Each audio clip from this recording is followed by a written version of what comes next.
शेतकरी आणि सैनिकांच्या विविध मागण्यांसाठी शेतकरी आत्महत्येचा कलंक पुसण्यासाठी भारतीय जवान किसान पार्टी आणि शेतकरी संघटनेच्या वतीने 9 ऑगस्ट क्रांती दिनी पुणे आयुक्त कार्यालयावर ट्रॅक्टर मोर्चा काढणार असल्याची माहिती शेतकरी संघटनेचे नेते रघुनाथदादा पाटील व भारतीय जवान किसान पार्टीचे अध्यक्ष नारायण अंकुशे यांनी दिली आहे। रघुनाथ पाटील म्हणाले, स्वातंत्र्य मिळून 76 वर्ष झाली।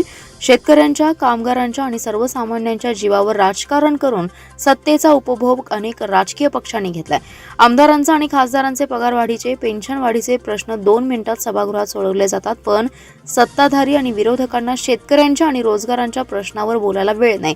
निवडणुका आल्या की शेतकरी, सैनिक, वारकरी, लाडका भाऊ आणि लाडकी बहीण आठवते।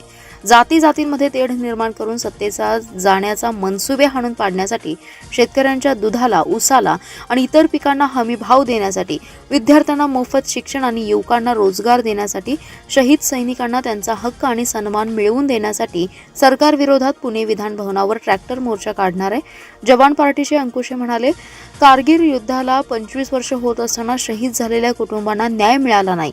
स्वातंत्र्यानंतर 76 वर्षांनी शेतकरी आणि सैनिकांनी एकत्र येण्याचा निर्णय घेतला। यावेळी पांडुरंग भोसले, विजय पाटील, गणपती चव्हाण, आमगोंडा पाटील यांच्यासह कार्यकर्ते उपस्थित होते।